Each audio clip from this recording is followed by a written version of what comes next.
Hamza Chowdhury is returning home this afternoon with the cherished memory of striking fear into the hearts of Indians.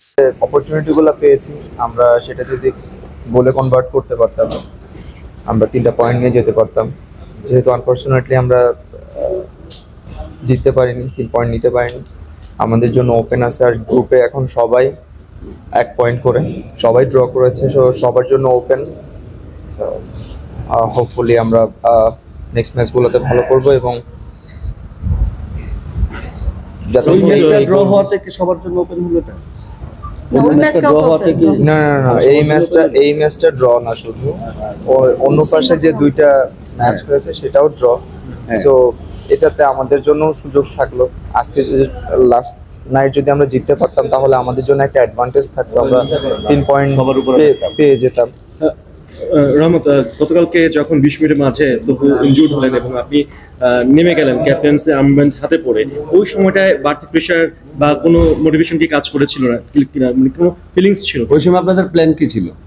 না, আসলে এটা তো unfortunate. 20 মিনিটের মাথায় তপু ভাই আমাদের ডিফেন্সের মেন একটা পার্ট। সো অনেক সময় আমাদের ডিফেন্ডিং লাইন থেকেও অনেক প্ল্যান করা হয় স্পেসিফিক একটা প্লেয়ারকে নিয়ে। তো তপুদাও একটা প্ল্যানের অংশ ছিল, বাট আনফরচুনেটলি তপুদা এরকমের ব্যথা পেয়ে যাবে এটা কেউ এক্সপেক্টই করে না। সো উইদিন 1 or 2 মিনিটসের ভিতরে মাঠে নামতে হয়েছে। তো আসলে এখানে খেলা না খেলা সেটা ফ্যাক্ট না, ফ্যাক্ট হচ্ছে টিমের জয় বা টিমের ভালো রেজাল্ট করা। সো এটাই মাথায় ছিল যে অ্যাটলিস্ট আমরা মাঠ থেকে যেন ভালোভাবে হাসি মুখে বের হতে পারি। আমরা ফার্স্ট হাফে যে খেলাটা খেলেছি, সেকেন্ড হাফে কিন্তু সেই খেলাটা খেলতে পারিনি। সেকেন্ড হাফে আপনাদের প্ল্যানটা কি ছিল? আমরা দেখলাম খুব প্রেশার নিয়েছি তখন।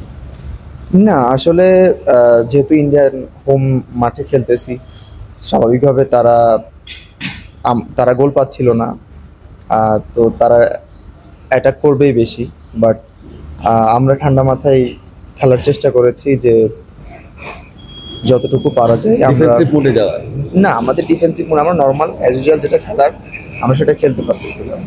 বাট ফরওয়ার্ডে আসলে কানেকশন একটু কম হচ্ছিল। তো এইগুলা নিয়ে আমাদের অলরেডি কথা হয়েছে টিমের ভিতর যে কোন জায়গাতে আরেকটু ইমপ্রুভ করলে আমাদের জন্য বেটার হবে। হামজা ডেফিনেটলি আমাদের ম্যাচের আগে থেকেও আমাদের সাথে সেভারাল টাইম কথা বলছে এবং ম্যাচের পরেও সে কনভিন্স যে আমরা নেক্সট ম্যাচগুলোতে আরও ভালো করতে পারবো। এবং যেহেতু আমাদের হামজার সাথে ফার্স্ট ম্যাচ ছিল, যদিও এটা ফিল করি নাই আমরা এটা তার সাথে ফার্স্ট ম্যাচ, তবুও সে আমাদেরকে আশ্বস্ত করেছে যে নেক্সট ম্যাচগুলোতে ইনশাল্লাহ আমরা ভালো করবো।